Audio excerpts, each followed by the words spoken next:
Hey there, Layla. Got a minute to spare? I've got some thrilling news that I can't wait to share with you. Good afternoon. Sure, I can talk for a while. What's going on? Well, first things first.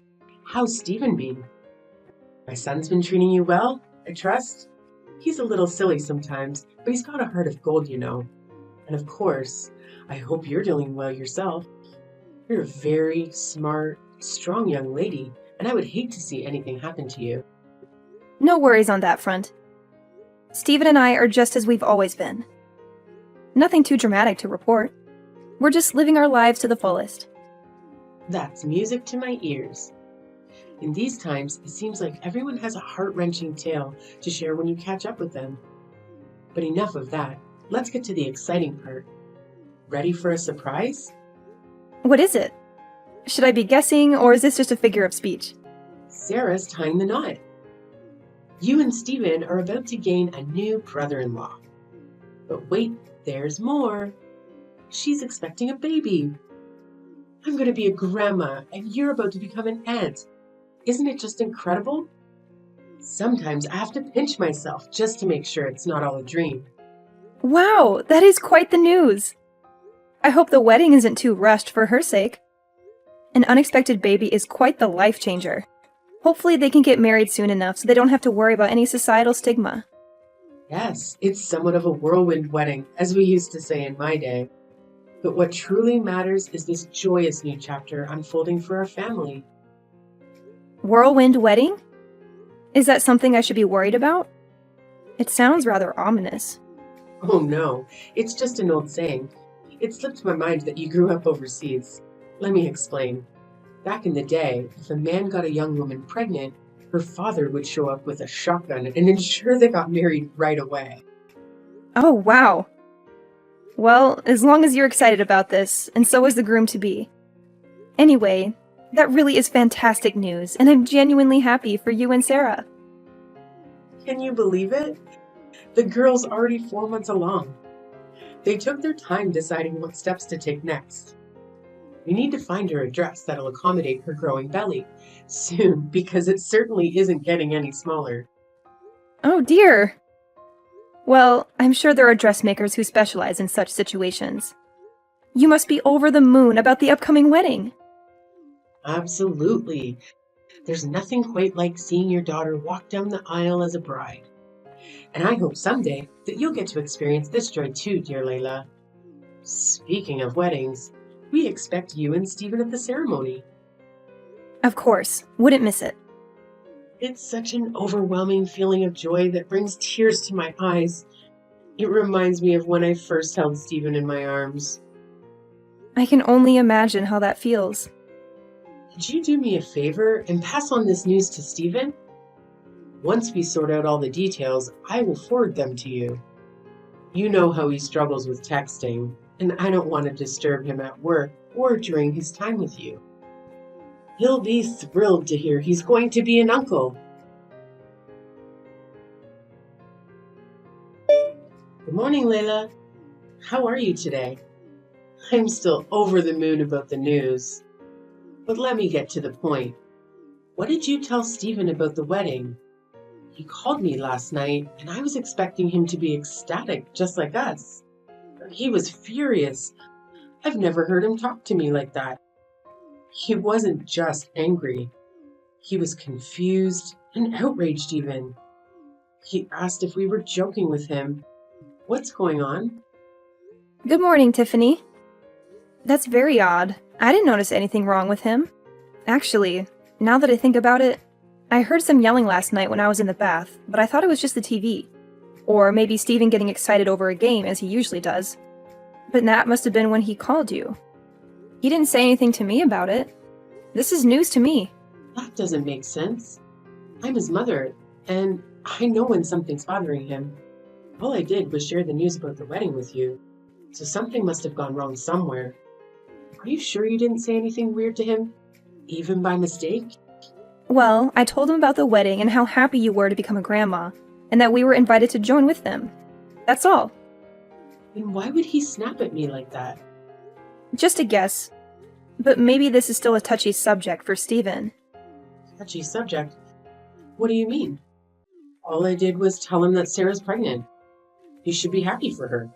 What's so upsetting about that? Tiffany, I was hoping we could avoid this conversation, but it seems inevitable now. You haven't forgotten about the accident 2 years ago, have you? The one where we lost our baby? How could I ever forget such a horrible thing? But it's in the past now, and you both need to move on from it, especially if that's what caused Stephen's reaction. You make it sound so easy when it was a very traumatic experience for both of us. Traumatic? Isn't that a bit strong? Not when I have to relive that nightmare almost every day. Remember, I was as far along in my pregnancy as Sarah is now when you hit me with your car. It's not easy for us to just forget something like that, even though we've tried therapy and support groups. While I've always been better at hiding my feelings than Stephen, I don't blame him for having a hard time with this news. And for the last time, it was an accident. The car's brakes failed. It wasn't my fault. Look, whether or not it was your fault isn't the point here. It's not like you meant to hurt me or our baby. What do you want from me? It wasn't easy for me either. The guilt nearly killed me. Tiffany, I don't care what you do with your life. You can drive a cab or race a car for all I care. You have no idea what it feels like to lose a baby inside you. It wasn't like I had an abortion or something. The baby was alive and kicking. Oh, please. We all suffered a loss that day. Don't you think I loved that car? It was part of our family for so long, and then I had to scrap it because it was total. How can you compare your car to my miscarriage? Your car was just a thing. My baby was alive. Yeah, you said that before. After I paid for everything, the damages, the hospital bills, the therapy sessions, I've taken all the blame for that awful accident. Can't you just let it go? Money can't fix everything, Tiffany. You left me broken, Tiffany, in more ways than one. And now, even if Stephen and I wanted to move on, we can't. You know I can never have another baby. Okay. I get what you might be upset about Sarah's wedding, but I really thought it would make you happy. Can't you be happy for her? Can't you look on the bright side? And Stephen, he never had a baby inside him, and he didn't lose his ability to have kids. If he's so unhappy, why doesn't he just find someone else who can give him a child? He's a man after all. That's the most insensitive thing you've ever said to me. And that's saying something. This is why he yelled at you on the phone. All right, enough of this depressing talk. I'll send you the wedding details soon. And you better be there, both of you. You need some fun and joy in your life after all this misery. Trust me. Grab a pen and paper, Layla. I have some exciting news for you. Sarah and Joshua have finally set a date for their wedding. Hello, Tiffany. I hope you're doing well. Did you find a nice venue for the ceremony? Yes, thanks to you, my dear. Remember the hotel downtown where you had your reception? The one with all the Art Deco paintings and sculptures from the 1920s? Well, they had an opening, and it's very affordable. And I know a lot of people there from when we planned your wedding, so it's perfect. Oh, I see. That will bring back some memories for Stephen and me. Isn't it wonderful? Anyway, this is going to be a small wedding, so we're sending out fewer invitations. Which is fine by me. Wedding invitations can be so expensive. And it's still so much fun to plan a wedding, even a small one. It's one of the best parts of being a mother, don't you think? I suppose it is. So, when is the wedding? It's going to be the first Sunday of next month. Mark your calendar and don't forget. What's wrong? You don't have any work that day, do you? You know we talked about this a few weeks ago, but it seems like you're being very insensitive right now. What? What are you talking about? Oh, come on, not this again. How does this have anything to do with that accident that I've apologized for 1,000,000 times? You're being ridiculous, dear. Just tell me what it is. You think I'm being ridiculous? Really? You're the one who keeps making it harder for us to move on. That day you picked because it was cheap and convenient. That's the day my world fell apart 2 years ago when you hit me with your car. Oh, is that all? It's just a date, dear. Don't you think it's time to make some new memories on this day? It's not that simple, Tiffany. You can't just erase what happened. The fact that you can't even remember, it's unbelievable. Oh, please. You're impossible to please, aren't you? Maybe if you could talk about something else besides your miscarriage, you might be able to move on. Didn't they teach you that in therapy or support groups? Or did you skip that session because you were too sad after looking at your calendar? You have your whole future ahead of you, Layla. You're only hurting yourself by living in the past like this. Better be careful where I seat you at the wedding, or else your gloomy mood might ruin everyone's happiness. Living in the past? If our baby had survived, they would still be a toddler today. How can you expect me to forget that? I'm starting to wonder if that accident damaged your brain too. I had a great aunt who had a lobotomy, and she was just as stuck in the past as you are now. Move on for your own sake. Every word you say hurts me more than the last. Great, now I'm responsible for your misery too? That's really unfair of you. You're the one who's at fault here. Moving on means finding peace.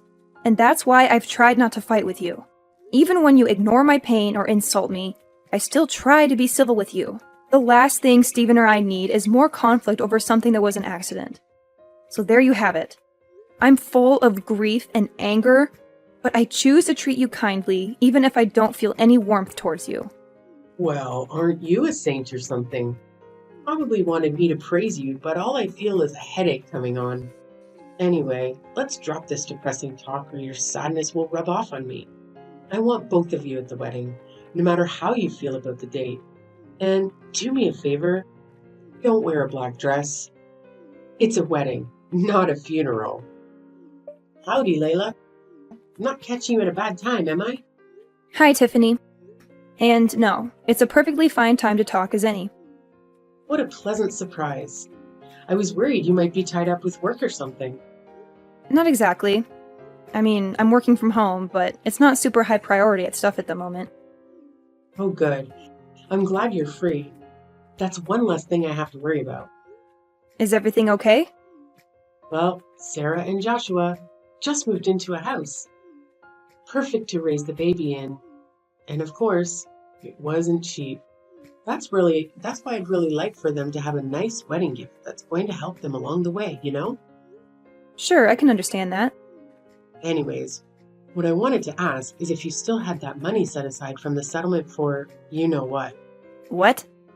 Well, I was thinking of putting it to good use, so we have the funds to get them something really nice and memorable. You know? You didn't spend it all, did you? I haven't spent a single dollar of it. Don't worry. I've been saving it for a very special purpose I like to call revenge. Revenge? You better not mean against me, my dear. Is there something else I should be setting my sights on? If so, I'm not seeing them. You even know what the word accident means anymore? Or have you completely brainwashed yourself? Besides, no matter how badly you want to hurt me, it's most certainly not going to bring your child back. All you're going to do is reopen those old wounds of yours with that kind of thinking. You say that despite doing everything you can to stop me from being able to heal properly.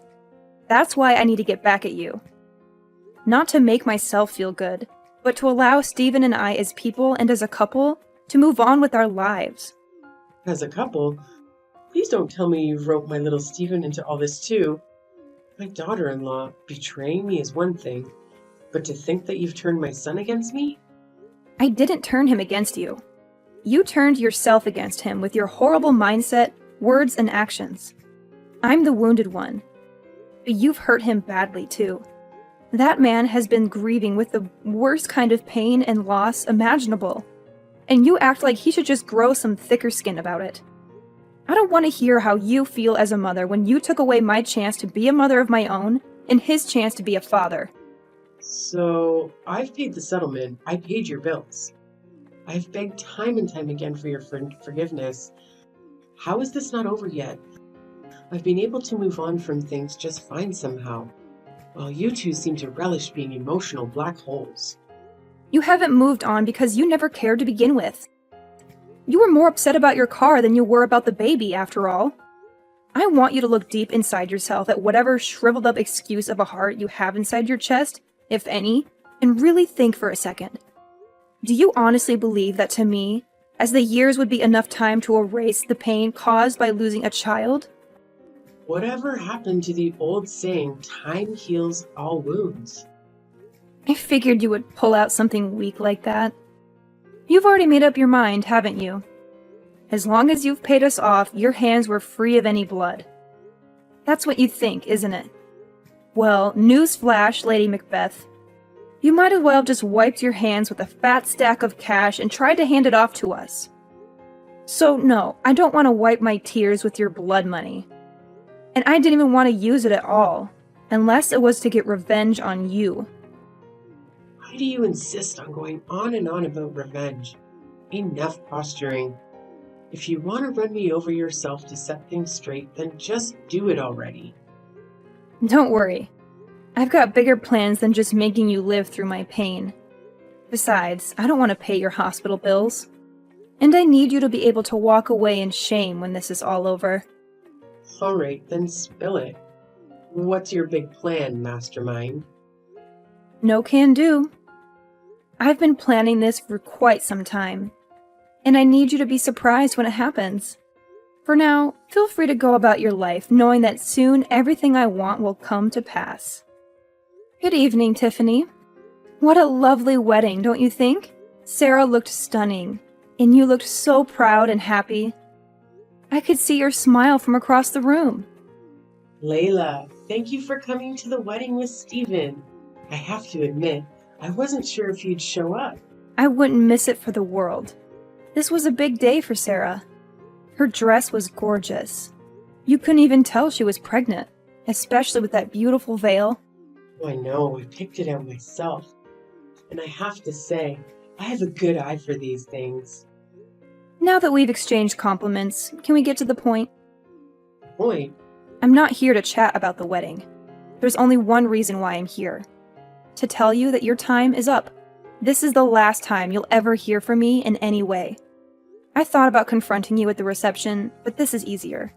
Sarah shouldn't have to suffer because of you. Is that so? How considerate of you. Believe me, it's for her sake, not yours. She deserves a happy life, unlike us. Besides, you told me not to bring up the accident at the wedding, remember? I'm just following your orders. Have you been careful lately? Watching your back? No. Why would I? Well, I don't know it would have mattered anyway. Ever since I woke up in that hospital bed, I've been planning my revenge in silence while perfecting my strategy to destroy you. You've been plotting against me all this time? Obsessively? Obsessively, indeed. Right after I got admitted to the hospital, I asked Stephen to hire a private investigator for us. What? Why would you need a detective? Wait and see. The important thing is that with the money you gave us, we were able to hire the best one in the business. He worked non-stop until a few days ago, and his 2 years of hard work paid off. Right now, I'm holding a report with his findings. Well then, what dirt did he dig up on me? Just a detailed analysis of your daily activities over the past 2 years, Tiffany. Nothing too surprising for you. My daily activities? What? You used my money to hire someone to spy on me? To stalk me? Indeed. It's amazing how many weaknesses can be found in someone's ordinary daily routines. How well do you know your own habits over these past few years anyway? Reading through this was quite shocking for me. But for you, it must be normal by now. This is some kind of prank, right? You don't really hire a detective. You're just trying to scare me into admitting something. Well, it's not working, Layla. Nice try. Sorry to burst your bubble, but this is no prank. As much as I would love to trick you into giving me what I want, my approach had to be thorough and foolproof. Yeah, right. By the way, your husband quit his job last year, didn't he? We haven't talked much about your life lately, but that detail caught my eye in the report. Well, you could have easily found that out from Stephen or Sarah. But yes, as a matter of fact, he did. He's got a new job at the History Museum across town that's treating him much better now. I'll have you know, most people can't find better work at his age. I thought as much. I know you're not lying about that, mostly because that time frame lines up with a noticeable disturbance in your life's activities. Disturbance? You're the one acting disturbing. That's what I think. About that disturbance. I guess the best way to put it is that you're living more than just one life for yourself, aren't you, Tiffany? I have no idea what you're talking about. This means nothing at all to me. Not a single word you've said. Really? Let me give you a refresher then. Does this scenario I'm about to describe sound familiar to you at all? It's the weekend, and you tell your husband that you're going out with some girlfriends of yours. My guy knows better than that, though, and he is able to tell me what you're really up to. Picking up younger guys at bars downtown and taking them back to a cheap hotel room you've booked for the weekend. I almost lost track of the amount of times my gumshoe reported that same story back to me. Seeing it all compiled now, it really makes me think. Just what kind of woman are you, Tiffany? I have no idea what you're talking about. You don't know half of what you're saying, either. So you do your best to shut it if you know what's good for you. You're just saying a whole lot of nonsense you have no way of proving. Oh, you can rest easy on that front. The detective supplemented all of these with write-ups of your dirty deeds with equally dirty photos. Photos? You know, I always thought a woman of your age would know better than to do something this rash and thoughtless. Or that you'd at least be smart enough to cover your tracks. These photos are unmistakably you, though, and you've got nowhere to hide now. I haven't done anything wrong. Sure, you have photos of me with some guy, but you have no idea what my intentions were. Oh, I don't think it takes much for me or anyone else to piece that together. I definitely don't need to hire a detective to have a theory or two. Besides, even if you didn't do anything with this guy, certain facts stay true, immutably so. Namely, the fact that you lied to your husband about what you were doing all those weekends. Now, if you didn't think you were doing anything wrong, I have to ask, what were you thinking? Maybe I just didn't want him to worry about me while I went out for drinks, okay? Maybe. Maybe you didn't want him to know that you were fooling around with other guys, and much, much more. Are you any good at poker, Tiffany? My eyes and ears out in the city told me that you like to spend your husband's hard-earned money on poker at every bar in town. It would probably be pretty bad for your image if your husband, Sarah, or any of the lovely people at this wedding found out you had this side to you, huh? Shut up. So what? You've got photos, huh? You'll never catch me in the act. So your findings are as good as trash. True. You're a slippery one, I admit. A lesser detective wouldn't have even caught a whiff of this. You gave me enough money to destroy you, though. The truth is, whether or not I catch you red-handed, once the information gets out there, you're going to be in the hot seat regardless. The dirt I have on you doesn't just muddy your reputation, it completely spoils it. I'm warning you. If you don't stop this, I'll block your number. I mean, go for it, I guess. That's not really going to stop me from sending all this to your husband, though. You wouldn't dare. He doesn't need to know a damn thing about any of this. This is just between you and me, isn't it? Like you said, no one else needs to get hurt. Really? I was sort of thinking he had a right to know that his wife is not only unfaithful to him, but routinely lies to him about that and her habit of throwing his money away. Telling him just seems like the responsible thing to do from my perspective. When I said I didn't want to hurt Sarah, it was because I wanted this day to be special for her. If he found out, there's no way he'd do anything short of divorcing me, though. That's a good point. You and I both know there's nothing he hates more than a liar and a backstabber. Just imagine how he'll feel when he finds out how long this has been going on.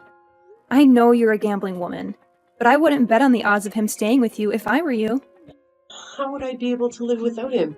That's impossible. You can't do this to me. Yeah, without your husband's money, you're flat out broke, aren't you? I would offer to give you the money you used to settle with us back, but wouldn't you know it? I spent it all on that detective. Please, I'm begging you. Whatever you do, don't tell my husband. Don't tell Sarah or anyone else. Please. Your demands are getting less and less practical by the second, Tiffany. How am I supposed to just keep your secrets for you, Stephen and I already know, so what's the harm in letting your daughter in on the fun too? They're all going to figure it out sooner or later. You're wrong. They don't have to know a thing. Not as long as you can stop it, right? Wrong. I don't care about protecting you. Not after what you've done. You haven't protected us after all. Rather, you've tried to throw us into the deep end and watch us flounder time and time again. This is revenge, plain and simple. Not for the accident, but for how horribly you've mistreated us these past few years. Me, Stephen, your husband. Speaking of which, it really does seem like fate that it would all unravel on this day.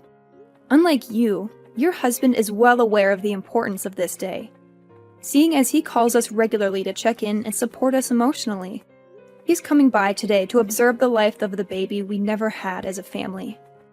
You wouldn't know much about grief, though, unless it was about your car, I guess. He's coming to you? Yeah? Do you have a problem with that? It's already so late in the evening, you know. And besides, if he's going somewhere, I thought he would tell me about it. Right, because you're always so truthful with him about what you get up to when the sun goes down. Well, why not hitch a ride with him in that case? Maybe he'll even let you get behind the wheel. It might be a tough sell for him, though, because he remembers everything about what you did on that horrible, tragic day. If you do, you won't tell him, right? You wouldn't do something like that if I came, right? He just told me he's getting ready to come, so he'd better make up your mind quickly. All right, I'm coming, I swear. Please, whatever you do, just don't tell him. I'm begging you. Tiffany made it to the house that evening, but her husband took the wheel without offering to let her drive at all. In fact, when Stephen's father arrived at the house, he did as he always did on this day and prayed silently with us. Not that she knew anything about it, but the grief had struck her husband just as intensely as it had us. He came to us right after the accident, and he's been coming over ever since, partly to help us, but also to settle his own sorrow.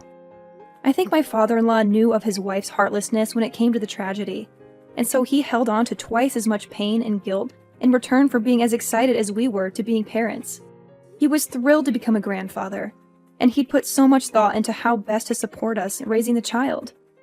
And so, my aspiration of revenge, though rooted in my desire to see Tiffany crumble, came to fruition in getting justice from my father-in-law. He deserved better than Tiffany's lies. When he learned the truth, he said nothing. He drove home with her in silence and divorced her the next day. He's a man of few but powerful words. I can't imagine his anger and disgust. He called me a few days ago to say the divorce was done, and Tiffany was living in a dump near her poker clubs. We gave him and his lawyers all the evidence we had. She didn't even fight back. Now he, Stephen, and I are free of her dark shadow.